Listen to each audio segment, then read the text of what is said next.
Voltamos com a notícia de frente. Vamos voltar agora com o repórter Bruno Pinheiro. Ele vai trazer o balanço dos casos de coronavírus aqui em Mato Grosso. A gente já tem aí o Bruno. Vamos daqui a pouquinho com o Bruno, então? Não, tá aí o Bruno na tela. Bruno, traz o balanço então para a gente, por favor, de coronavírus aqui em Mato Grosso.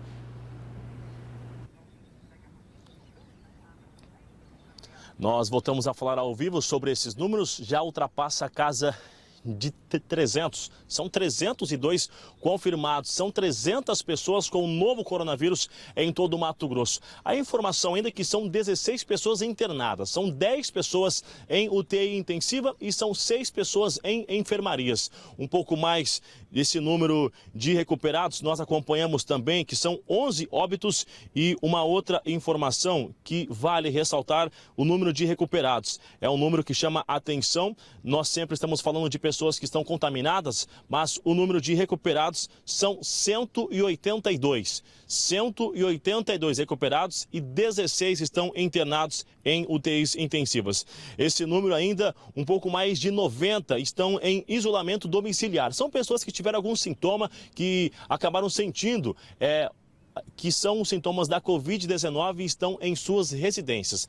Se ultrapassar uma semana, 7 dias com esse mesmo sintoma, ele deverá voltar até um hospital.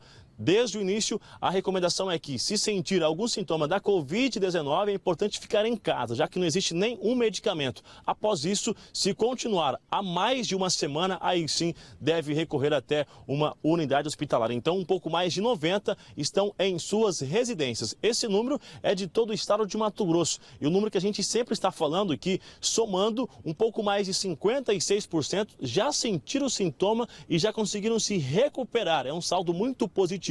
Mas com tudo isso é importante continuar atento e com todos os cuidados. Neste final de semana aqui em Cuiabá vai haver movimentação sim, já que em todo o território nacional, cerca de 800 agências da Caixa Econômica Federal deverão atender neste final de semana, amanhã, sábado, sendo mais exato. Então, sobre aglomeração, é importante ficar atento. Se você vai sair de casa, levar a sua máscara, ou cuidado com álcool em gel, e nas filas das agências é importante esse distanciamento de pelo menos 1,5 metro de cada pessoa. Assim, esse número não vai aumentar e a saúde será resgatada de uma forma geral. Nayara, Lúcio, Antero, ótimo final de semana e um bom feriado. Obrigada, Bruno, para você também. Muito obrigada aí pela sua participação. Olha, aí o presidente Jair Bolsonaro disse que a decisão do ministro Alexandre de Moraes de impedir a posse de ramagem na PF quase provocou uma crise institucional. E teve reações aí dos ministros sobre essa declaração do presidente. Confira na reportagem. Antes de embarcar para compromisso, o presidente criticou o argumento do ministro Alexandre de Moraes de barrar a nomeação com base no princípio da impessoalidade. Chateado, que afinal de contas está na BIM. Se não pode estar na PF, não pode na BIM também. Tá? No meu entender, uma decisão política, e ontem comecei um pronunciamento falando da Constituição. Eu respeito a Constituição, e tudo tem um limite. Não justifica a questão da impessoalidade. Como é que o senhor Alexandre de Moraes foi para o Supremo? Amizade com o senhor Michel Temer, ou não foi? E completou. Agora, tirar numa canetada, desautorizar o presidente da República com uma canetada, dizendo em impessoalidade, ontem quase tivemos uma crise institucional. Quase, faltou pouco. Eu apelo a todos que respeitem a Constituição. Eu não engoli ainda essa decisão do senhor Alexandre de Moraes. Não engoli. Não é essa forma de tratar um chefe do Executivo que não tem uma acusação de corrupção. A Advocacia Geral da União ainda estuda formas de recorrer da decisão de Alexandre de Moraes, já que o governo revogou a nomeação de Alexandre Ramagem para o cargo de diretor-geral da Polícia Federal e o devolveu ao comando da ABIN, a Agência Brasileira de Inteligência. Na mesma entrevista, o presidente voltou a dizer que não desistiu da indicação. Vai recorrer. Conversei ontem com o Jorge, conversei também com outros ministros e vai recorrer E eu lamento agora que ele não tem tempo. Agora demora semanas, meses, eu espero que seja tão rápida quanto a liminar. Agora eu pergunto ao senhor Alexandre de Moraes, o senhor vai retirar o Ramágio da ABIN, que é tão importante quanto o diretor-geral da Polícia Federal? Se ele não pode ir para a PF, ele não pode ficar na ABIN. Senhor Alexandre de Moraes, aguardo de Vossa Excelência uma canetada para tirar o Ramágio da Agência Brasileira de Inteligência, para ser coerente.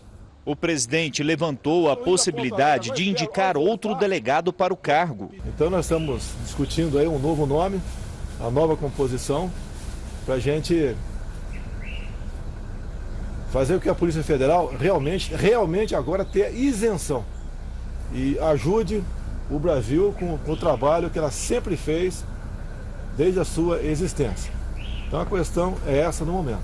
As declarações provocaram reações. A Associação dos Juízes Federais disse que o Poder Judiciário é um dos poderes da República e que a própria Constituição prevê o direito à livre manifestação, mas jamais esse descontentamento pode gerar agressões e ofensas. O ministro do Supremo, Gilmar Mendes, disse que as decisões judiciais podem ser criticadas e são suscetíveis de recurso. O que não se aceita e se revela ilegítima é a censura personalista aos membros do Judiciário. Luiz Roberto Barroso, outro ministro do STF, também saiu em defesa e disse que Alexandre de Moraes chegou ao Supremo após sólida carreira acadêmica e de haver ocupado cargos públicos relevantes, sempre com competência e integridade. Jair Bolsonaro também foi a Porto Alegre nesta quinta-feira.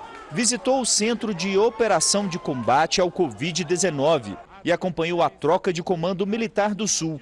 No fim da tarde, o presidente já estava de volta a Brasília. Então vamos para o destaque de Antero Paz de Barros. Antero. Mas antes do destaque, eu tenho que falar dessa matéria, não é possível. O presidente Jair Bolsonaro, primeiro que você vê ali, assim, o comportamento de um cidadão que tem nenhum apreço pela democracia. Ele afirmar o seguinte: eu não engoli. Quase teve uma crise institucional. Ele está quase repetindo o Eduardo Bolsonaro, que disse que com um jipe, um cabo e um sargento, ele fecha o Supremo. Quem é ele para falar que não engoliu uma decisão do ministro do Supremo Tribunal Federal? Na República tem freios e tem contrapesos, tem peso e contrapeso. Ele tem poder? Tem, mas esse poder é fiscalizado, esse poder não é absoluto. Ele foi eleito só presidente da República, ele não foi eleito imperador e nem reizinho do Brasil. Outra afirmação gravíssima dele: espero que a Polícia Federal, a partir de agora, terá isenção. Ou seja, historicamente, a Polícia Federal não tem isenção. Os brasileiros apoiam a Polícia Federal. O que é que esse moço tem contra a Polícia Federal? Foi por quê? Por causa da coisa da rachadinha? Enfim, essa é a situação do presidente Jair Bolsonaro. E quando ele fala assim: olha, tira o senhor Alexandre de Moraes, dê uma canetada aí, tira o Ramagem da ABIN. A ABIN é a Agência Brasileira de Informação. Ela pode e deve mandar informações ao presidente da República. Esse é o papel da ABIN. Na Polícia Federal não pode, por quê? Porque a Polícia Judiciária Civil. Inquérito é sigiloso até para a parte, quanto mais para um presidente que quer saber da vida dos outros. Não dá para ser assim. E, Antero, eu queria só dar uma contribuição aqui, antes do seu comentário. É uma contribuição que é até o próprio slogan do governo federal, né?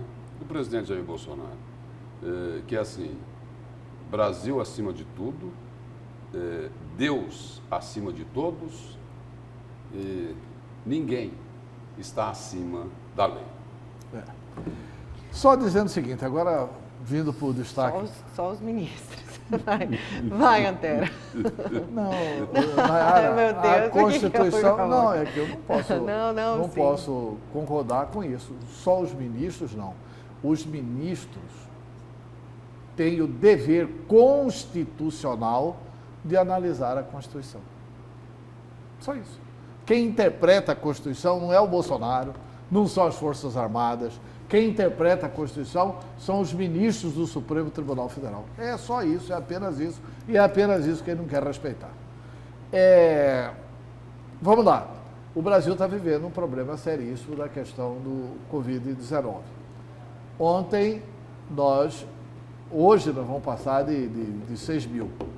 Ontem nós chegamos a 5.900 mortes. O ministro da Saúde ontem disse o seguinte: não há que se falar em isolamento social agora. Não tem como fazer isolamento social agora. Por quê? Porque várias capitais brasileiras estão entrando em estrangulamento.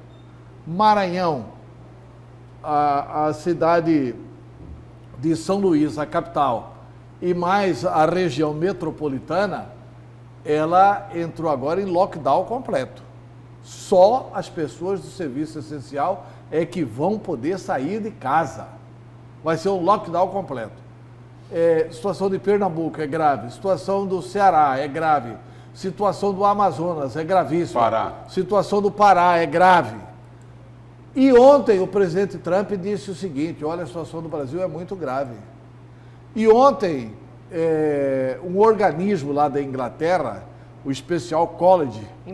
Inclusive ele recomendou que não façam viagens aqui os americanos. Não, ele está querendo vetar os voos dos Estados Unidos para o Brasil. É o Imperial College. Imperial aquele College. que sempre era citado pelo professor Haroldo Arruda aqui. Pois é, o Imperial College,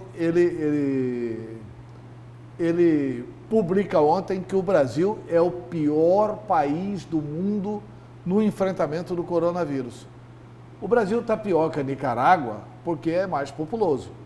Mas só tem o ditador Daniel Ortega e o presidente Jair Bolsonaro que acha que o isolamento social não resolve.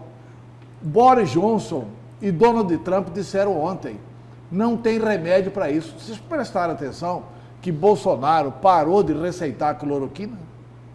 Por quê? Porque muitas mortes já foram atribuídas à cloroquina.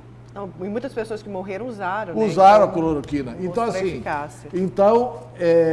a eficácia da cloroquina, como dizia o Mandetta, não está aprovada pela ciência. Não está aprovada pela ciência. Então, Boris Johnson, Donald Trump disseram ontem que o isolamento social é o melhor remédio. O que disse Jair Bolsonaro ontem, diante dessa tragédia? Ele disse o seguinte: olha, nós temos que ver como é que vai sair as ruas. E aí ele dá números extremamente irresponsáveis da cabeça dele. Ele fala assim: com certeza, nós teremos 70% da população contaminada. 70% da população são quase 210 milhões de habitantes. 8%, que é o índice de mortes hoje no Brasil, de 210 milhões de habitantes, dá 1.600.000 mortes. Dá 1.600.000 mortes. E ele anuncia esses números assim, como se fosse... E daí? Aí fala assim: não, mas nós temos que cuidar da economia. Claro, nós temos que cuidar da economia, mas é preciso ver o seguinte: pega o livrinho lá, pega a Constituição. Qual o bem que primeiro deve ser tutelado pelo Estado brasileiro? Sabe qual é? É a vida. Portanto, fazendo isso, eu faço só um pequeno parêntese sobre Mato Grosso. Também sobre Mato Grosso, nós estamos divulgando, mas nós temos só 11 óbitos. 11 óbitos ontem representava 4%. Nós temos que continuar tendo medidas protetivas aqui. A crise não passou no Brasil, ela pode chegar com força a Mato Grosso. E ela está vindo com força agora. A ponto do ministro da Saúde ter dito ontem que nós podemos agora, proximamente, ter mais de 1.000 casos por dia. Portanto, não é hora de defender o lucro, é hora de defender a vida. Se puder, fique em casa. Vamos então para o intervalo. Na volta a gente continua com a Notícias de Frente.